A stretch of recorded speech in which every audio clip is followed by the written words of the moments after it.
প্রতি নাগরিকের মাথাপিছু 10 লাখ টাকারও বেশি ঋণ রেখে পদত্যাগ করেছে আওয়ামী লীগ সরকার।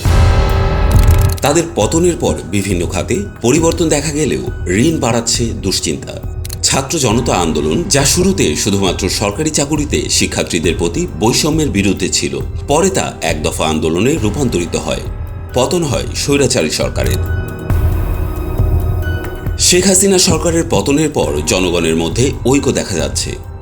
যখনই কোনো অনিয়ম দেখা যাচ্ছে, মানুষ তা নিয়ে কথা বলছে এবং প্রতিবাদ করছে। ফিরছে কথা বলার ও মত প্রকাশের স্বাধীনতা। তবে চিন্তার বিষয় হলো, আওয়ামী লীগ সরকারের রেখে যাওয়া $156 বিলিয়ন বা 18,36,000 কোটি টাকার ঋণ। একই সাথে শিক্ষা, স্বাস্থ্য, ভূমি ও প্রযুক্তি খাতে নাজেহাল অবস্থা। সেন্টার পিসের আজকের পর্বে আলোচনা করব বৈষম্য বিরোধী ছাত্র আন্দোলনে পট পরিবর্তনের পরের বাংলাদেশ নিয়ে।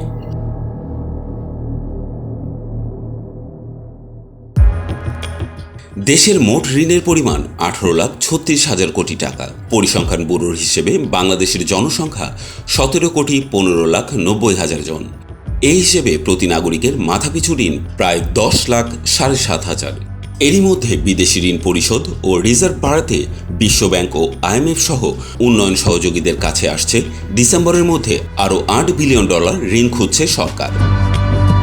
সরকারের সামনে 14টি উপজেলায় বন্যা, আওয়ামী লীগের দুর্নীতির কারণে সৃষ্ট সংকট মোকাবেলায় হিমশিম খেতে হবে। অর্থনীতিবিদরা বলছেন, বিগত সময়ে টাকা পাচারের কারণ 5টি। কারণগুলো হলো দেশে বিনিয়োগের পরিবেশের অভাব, রাজনৈতিক অস্থিতিশীলতার সংখ্যা, রাষ্ট্রীয় সংস্থাগুলোর দুর্বল নজরদারি, আইনের শাসনের ঘাটতি ও বেপরোয়ার দুর্নীতি। সেন্টার ফর পলিসি ডায়ালগ বা সিপিডির পরিসংখ্যান 2008 থেকে 2023 সাল পর্যন্ত 15 বছরে দেশের ব্যাংকিং খাতের অবস্থা খুবই নাজুক। 24টি প্রধান ব্যাংকে ভয়াবহ কেলেঙ্কারি ঘটেছে। এর ফলে 92,261 কোটি টাকা আত্মসাৎ হয়েছে এবং খেলাপি ঋণের পরিমাণ বেড়ে 1,82,295 কোটি টাকায় পৌঁছেছে। এছাড়া আওয়ামী লীগের নেতা ও বিদায়ী সরকারের ঘনিষ্ঠরা কানাডার বেগমপাড়া, মালয়েশিয়ার সেকেন্ড হোম সহ উন্নত দেশগুলোতে অর্থ পাচার করে নাগরিকত্ব নেওয়ার বিষয়টি ব্যাপকভাবে আলোচিত। অর্থনীতিকে সুসংহত করতে যেসব চ্যালেঞ্জ রয়েছে তা জানাতে শ্বেতপত্র প্রকাশ করবে অন্তর্বর্তীকালীন সরকার। সেজন্য ইতিমধ্যে একটি কমিশনও গঠন করা হয়েছে, যার নেতৃত্বে আছেন অর্থনীতিবিদ দেবপ্রিয় ভট্টাচার্য।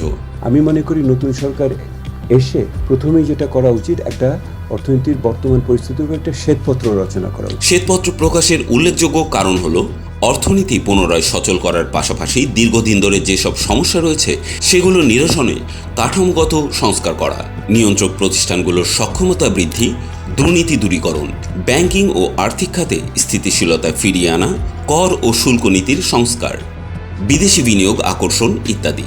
শুধু কথায় নয়, কাজেও প্রমাণ দেখাচ্ছে অন্তর্বর্তী সরকার। এরই মধ্যে উল্লেখযোগ্য হল, দুর্নীতির সাথে জড়িত বিভিন্ন সরকারি কর্মকর্তাদের চাকরিচ্যুত করা, শুল্ক ও কর আদায়ের গরমিল ঠিক করা, সাবেক মন্ত্রীদের আইনের আওতায় আনা এবং তাদের ব্যাংক অ্যাকাউন্ট ফ্রিজ করা।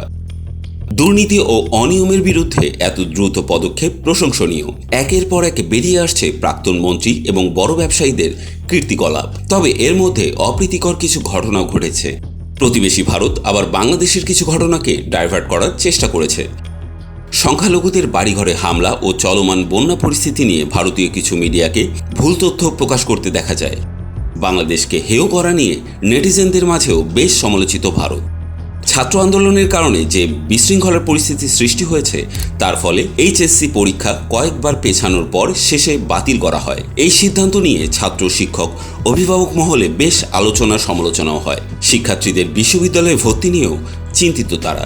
ফেসবুক সহ বিভিন্ন সোশ্যাল মিডিয়ায় গুজবও দেখতে পাচ্ছি আমরা। এই যেমন আলু, মাংস, ইলিশের দাম কমা বা বৈষম্য বিরোধী ছাত্র আন্দোলনে সমন্বয়কদের নামে ভুয়া পেজ খুলে পোস্ট করা ইত্যাদি। বাস্তবে এমন কিছু ঘটেনি। অনেকে আবার মিডিয়ার ফটোকার্ড নকল করে কোম্পানির লোগো বসিয়ে গুজব ছড়াচ্ছে। বৈষম্য বিরোধী ছাত্র আন্দোলনে যেমন স্বৈরাচারের সরকারের পতন ঘটেছে, একই সাথে বাংলাদেশকেও বড় চ্যালেঞ্জের মুখে দাঁড় করিয়েছে। আইনের সফল প্রয়োগ, অর্থনীতি গতিশীল করা, শিক্ষা, স্বাস্থ্যে গুরুত্ব দেওয়া সহ অনেক কাজে অন্তর্বর্তী সরকারের সঠিক পদক্ষেপ প্রয়োজন।